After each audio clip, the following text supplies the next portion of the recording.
Is the notion of one person, one vote a myth in U.S. presidential elections? How much is your vote actually worth compared to your neighbors in other states? This is Kotal. Let's talk some politics. I thought it might be fun to take a quick break from the poll analysis videos and allow for more polls to drop. So this video is a quick aside where I try and calculate the relative power of individual votes depending on what state you voted. A quick reminder from high school civics. The U.S. presidential elections are not direct, but rather indirect voting through the Electoral College. You actually vote for electors from each of your states who then in turn later vote for the presidential election.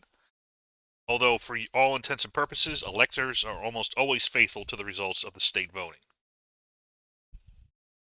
States generally award their electoral votes on a winner-take-all basis, with the candidate with a plurality or most votes being awarded all of their electors. Although there are some exceptions to this, such as Alaska, which has a ranked choice voting system. In addition, there are two further exceptions, Nebraska and Maine, which actually split their method. They each have the same winner-take-all method as the other states for two of their electoral votes, but they also allow individual congressional districts, 2 for Maine and 3 for Nebraska, to award their electors based on the results in those specific districts. Hence, Nebraska's second tends to vote more often with the Democrats, while Maine's second tends to vote more with the GOP compared to the rest of their respective states in recent cycles. To win the presidency, one candidate must receive a full majority of the 537 available electoral votes, i.e. 270. This accounts for all 50 states plus the District of Columbia.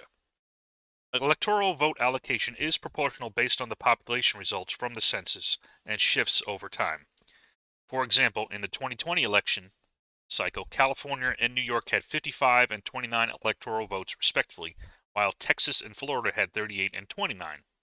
This year, though, California and New York have both lost a vote to arrive at 54 and 28, respectively, while Texas gained 2 to reach 40, while Florida gained 1 to reach 30. It is worth noting that the census calculation does not simply account for eligible voters, but rather all those residing in the states, including non-voting population. This may include children who have not reached voting age yet, felons who can no longer cast ballots, or out-of-state residents residing but not voting in those states, and even non-citizens who may also be residing there. Furthermore, it is not a straight proportional calculation, as each state, plus DC, must have a minimum of 3 electoral votes, regardless of how small they actually are. This creates some rather unique situations and strange calculus for how much your vote is actually worth. To find this value, I employed a simple formula. I took the total voting population, or all those who cast ballots in each state in the 2020 election, divided by the electoral votes assigned to those states in 2020, to arrive at a number for how many votes go into each electoral vote by individual state. In order, the states which have the highest value for electoral votes per individual voter are number 1, Wyoming, number 2, DC, number 3, Alaska, number 4, North Dakota, number 5, Vermont, number 6, Rhode Island, number 7, South Dakota, number 8, Hawaii, number 9, West Virginia, and number 10, Delaware. It is no surprise that states with lower populations tend to have an outsized influence over the relative value of their vote when it comes to the Electoral College. Also, it seems that we have an even split here between GOP and Dem-leaning states.